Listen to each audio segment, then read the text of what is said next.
ಯಾರು ಮಾನ ನಷ್ಟ ಬೇಡ ಆಗ್ತೀರಾ? ಮಾನ ಇದ್ರೆ ಮಾನ ನಷ್ಟ ಹಾಕ್ಬೇಕು.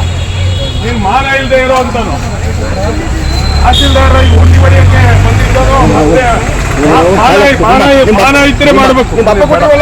ಚನ್ನರಾಯಪಟ್ಟಣ ನ್ಯಾಯಾಲಯ ಸಂಕೀರ್ಣದ ಆವರಣದಲ್ಲಿ ಸನ್ಮಾನ್ಯ ತಹಸೀಲ್ದಾರ್ ಸಾಹೇಬರು ನವೀನ್ ಕುಮಾರ್ ಅವರು ನ್ಯಾಯಾಲಯಕ್ಕೆ ಕೇಸಿನ ಬಗ್ಗೆ ಹೋದಾಗ ಅಲ್ಲಿ ಗಲಾಟೆ ಆಗ್ತಾಯಿತ್ತು.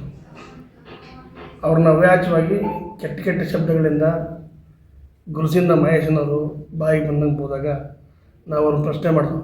ನೋಡ್ರಿ, ಯಾವುದೇ ವ್ಯಕ್ತಿನ ನೀವು ಈ ರೀತಿ ಹರಾಸ್ ಮಾಡಬೇಕಾದ್ರೆ ಕಾನೂನು ದಾಖಲೆಗಳಿದ್ರೆ ಸಂಬಂಧಪಟ್ಟಂಥ ನ್ಯಾಯಾಲಯಕ್ಕೆ ಹೋಗಿ ಸಂಬಂಧಪಟ್ಟಂಥ ಲೋಕಾಯುಕ್ತ ಕಚೇರಿಗಳವೆ ಹೋಗಿ ದೂರು ಕೊಡಿ. ಆಧಾರವಿಲ್ಲದ ಆಪಾದನೆ ನೀವು ಮಾಡೋದಾದರೆ ಒಬ್ಬ ತಾಲೂಕು ಮ್ಯಾಜಿಸ್ಟ್ರೇಟರನ್ನ ಬಾಯಿಗೆ ಬಂದಂಗೆ ನೀವು ಅವಾಜವಾಗಿ ಬೈತಾರೆ, ನೀವು ದೊಡ್ಡ ಭ್ರಷ್ಟಿದ್ದೀರಿ. ನೀವು ಅವ್ರ ಕೈ ತೋರಿಸಿ ನಿಮ್ಗೆ 3 ಬೆಳೆ ತೋರಿಸ್ತಾರೆ, ಇದು ಒಳ್ಳೆಯದಲ್ಲ. ಯಾಕೆಂದರೆ ಅಧಿಕಾರಿಗಳನ್ನ ಅವ್ರು ತಪ್ಪು ಮಾಡಿದರೆ ಸಂಬಂಧಪಟ್ಟಂಥ ನ್ಯಾಯಾಲಯಗಳಿವೆ, ಸಂಬಂಧಪಟ್ಟಂಥ ಅದಕ್ಕಾದಂಥ ಕಾನೂನು ರೂಪಿಸಿದೆ, ಆಧಾರವಾಗಿದ್ದರೆ ಕ್ರಮ ಕೈಗೊಳ್ಳಿ. ಅದು ಬಿಟ್ಟು ಈ ಗಾಳಿ ಗುಂಡೊಡ್ದು ಅವರ ತೇಜವಧೆ ಮಾಡೋದಿಲ್ಲ. ಇದನ್ನು ನಾವು ನಮ್ಮ ಸಂಘಟನೆಯಲ್ಲಿ ಖಂಡಿಸ್ತೀವಿ. ಜೊತೆಗೆ ಯಾವುದೇ ವ್ಯಕ್ತಿಗಳಾಗಲಿ, ಯಾವುದೇ ಸರ್ಕಾರಿ ನೌಕರಾಗಲಿ ಅವ್ರನ್ನ ಮ್ಯಾನೇಜ್ ಮಾಡೋದು, ಅವ್ರ ಮೇಲೆ ಅವ್ರನ್ನ ತೇಜವಧೆ ಮಾಡೋದಿಲ್ಲ. ಇದನ್ನು ನಾವು ಖಂಡಿಸ್ತೀವಿ. ನಿನ್ನೆ ನಡೆದಂಥ ಘಟನೆ ಮಾನಸಿಕವಾಗಿ ಹಿಂಸೆ ಆಯಿತು.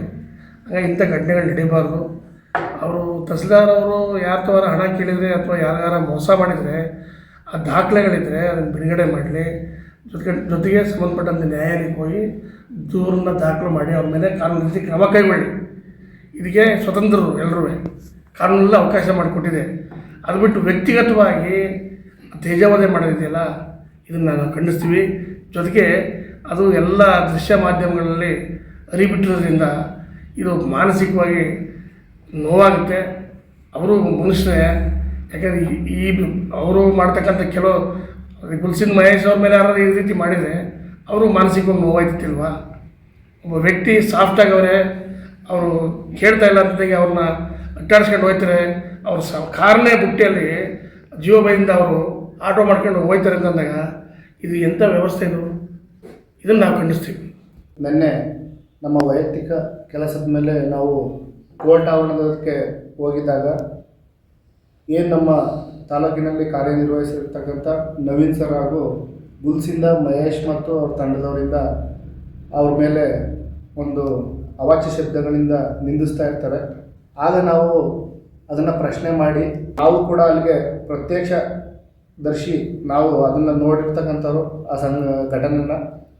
ಯಾವುದೇ ಕಾರಣಕ್ಕೂ ನಾನು ಮಾಧ್ಯಮ ಮಿತ್ರರ ಒಂದು ಸಮ್ಮುಖದಲ್ಲಿ ನಮ್ಮ ತಾಲೂಕಿನ ಮತ್ತು ಎಲ್ಲ ನಮ್ಮ ಒಂದು ಜಿಲ್ಲೆಯ ಜನತೆಗೆ ನಾನು ಏನು ತಿಳಿಪಡಿಸ್ತೀನಿ ಅಂತಂದರೆ, ಯಾವುದೇ ಒಂದು ವ್ಯಕ್ತಿನಾಗಲಿ ನಾವು ಮಾತಾಡ್ತಕ್ಕಂಥ ಮಾತು ಇನ್ನೊಬ್ಬರಿಗೆ ನೋವನ್ನು ಉಂಟು ಮಾಡಬಾರ್ದು ಅಂತ ನಾನು ಕೈ ಮುಗಿದು ಕೇಳ್ಕೊತೀನಿ.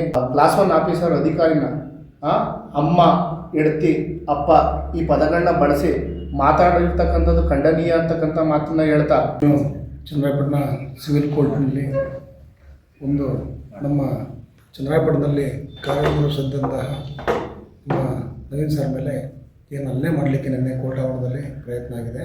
ಅದನ್ನು ನಾವು ಖಂಡಿಸ್ತಾ ಇದ್ದೀವಿ. ಹಾಗೆ ಇವರು ಒಂದು ಕೇಸನ್ನು ಅಲ್ಲಿ ಫೈಲ್ ಮಾಡಿರೋದ್ರಿಂದ ಕೋರ್ಟ್ಗೆ ಸರ್ಕಾರಿ ಇದ್ರ ಮೇಲೆ ಕಾರ್ಯದ್ರ ಮೇಲೆ ಬಂದಿದ್ದ ಮೇಲೆ ಏನಾಯಿತು, ಇವ್ರು ಕೇಸ್ ಮಾಡಿದ್ದಾರೆ. ಕೇಸ್ ಮಾಡಿದ್ಮೇಲೆ ಇವರು ದಾಖಲಾತಿಗಳಿದ್ದರೆ ಇವರು ಕೇಸ್ ಮಾಡ್ಬೋದಾಯ್ತು ಇವ್ರ ಮೇಲೆ.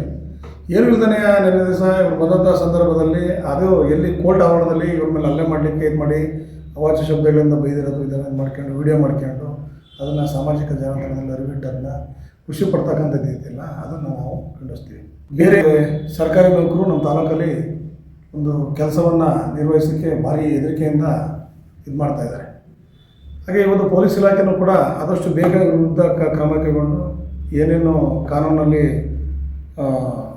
ಅವ್ರ ಮೇಲೆ FIR ಮಾಡಲಿಕ್ಕೆ ಅಥವಾ ಕಾನೂನಿನ ರೀತಿಯಲ್ಲಿ ಇದನ್ನ ಕ್ರಮ ಕೈಗೊಳ್ಳಲಿಕ್ಕೆ ಏನೇನಿದೆ ಅದನ್ನು ಆದಷ್ಟು ಬೇಗ ಮಾಡಿ ಇವ್ರನ್ನ ಅರೆಸ್ಟ್ ಮಾಡಿ ಇವ್ರನ್ನ ಜೈಲಿಗೆ ಇಡ್ತಕ್ಕಂಥ ಕೆಲಸವನ್ನು ಮಾಡಬೇಕು ಅಂತ ನಾನು. ಈ ಮುಂಚೆ ನಮ್ಮ ಚನ್ನರಾಯಪಟ್ಟಣ ತಾಲೂಕಿನ ದಂಡಾಧಿಕಾರಿಗಳಾಗಿ ಕಾರ್ಯನಿರ್ವಹಿಸಿದಂತಹ ಶ್ರೀ ನವೀನ್ ಕುಮಾರ್ ಸರ್ ಅವರನ್ನು ಒಂದು ಗುಂಪು ಇಲ್ಲಿ ಗುರುಸಿಂದ ಮಹೇಶ್ ಎಂಬತಕ್ಕಂಥವ್ರು ಅವಾಚ್ಯವಾಗಿ ನಿಲ್ಲಿಸಿದ್ದಾರೆ. ಯಾವ ವ್ಯಕ್ತಿಯನ್ನು ಕೂಡ ನಿಲ್ಲಿಸಲಿಕ್ಕೆ ಮತ್ತೊಂದು ಮಾಡಲಿಕ್ಕೆ, ಅದರಲ್ಲೂ ಕೋರ್ಟ್ ಆವರಣದೊಳಗಡೆ ಮಾತಾಡಲಿಕ್ಕೆ ಅವ್ರಿಗೆ ನೈತಿಕತೆ ಇಲ್ಲ. ಅವ್ರದ್ದೇನಾದರೂ ವೈಯಕ್ತಿಕವಾಗಿ ಏನಾದರೂ ಇದ್ದರೆ ಅದನ್ನು ಕಾನೂನಿದೆ, ಪೊಲೀಸ್ ವ್ಯವಸ್ಥೆ ಇದೆ, ನ್ಯಾಯಾಲಯ ಇದೆ, ಅಲ್ಲಿ ಬಗೆಹರಿಸ್ಕೋಬೋದಾಗಿತ್ತು. ಅವರನ್ನು ಅಮ್ಮನ ಅಕ್ಕನನ್ನು ಕೆಟ್ಟ ಅವಾಚ್ಯ ಶಬ್ದಗಳನ್ನು ಬಳಸಿ ಅವ್ರನ್ನ ನಿಲ್ಲಿಸಿರೋದು ಕಾನೂನು ಬಾಹಿರ. ಅದಕ್ಕೆ ಸೂಕ್ತವಾಗಿ ತನಿಖೆಯಾಗಿ ಅವ್ರ ಮೇಲೆ ಕಾನೂನು ಕಠಿಣ ಕ್ರಮ ಜರುಗಿಸಬೇಕು ಅಂತೇಳಿ ನಾನು ಮನವಿ ಮಾಡ್ತೀನಿ.